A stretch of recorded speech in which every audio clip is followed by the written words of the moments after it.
अपनी हरकतों से बाज न आने वाला चीन अब भारत के साथ बवाल करके ही मानेगा, क्योंकि अब चीन समुद्री क्षेत्रों पर अपना कब्जा जमा रहा और सैटेलाइट से मिली तस्वीरों से खुलासा हुआ है कि हिंद महासागर में चीन का पहला विदेशी नेवल बेस पूरी तरह से संचालित हो गया है। हालांकि ये नौसैनिक अड्डा अफ्रीका के जिबूती में है, जहां पर पूरे हिंद महासागर क्षेत्र में तैनात चीनी युद्धपोतों को सपोर्ट मिल रहा है।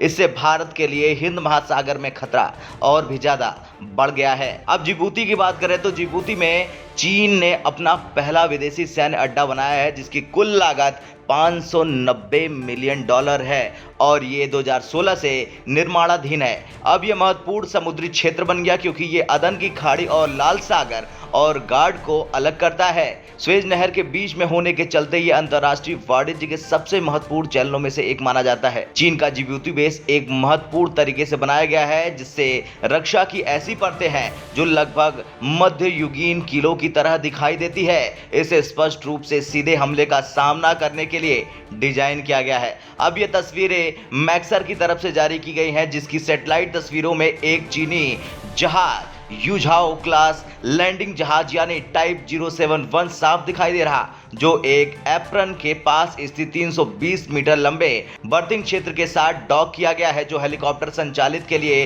भी सक्षम है। तो वहीं भारत के लिए बेहतरीन अवसर भी है, क्योंकि इस चीनी जहाज के जरिए भारत चीन की प्रमुख सैटेलाइट्स को सीधे ट्रैक करने में सक्षम हो सकता है। भारत अपने उन उपकरणों को भी भारतीय समुद्री क्षेत्र में तैनात कर सकता है, जिन्हें कथित तौर पर सीमा निगरानी, आतंकवादी घुसपैठ का पता लगाने और आतंकवाद विरोधी अभियानों के आसपास निगरानी मिशन के लिए सौंपा गया था।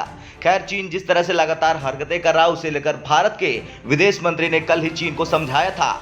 जयशंकर ने कहा था, भारत और चीन साथ नहीं आए तो एशिया की सदी होना बहुत मुश्किल है। भारत और चीन के साथ आने के कई तरीके हैं, सिर्फ श्रीलंका का मुद्दा काफी नहीं। भारत और चीन के परस्पर हित ही साथ आने के लिए काफी है।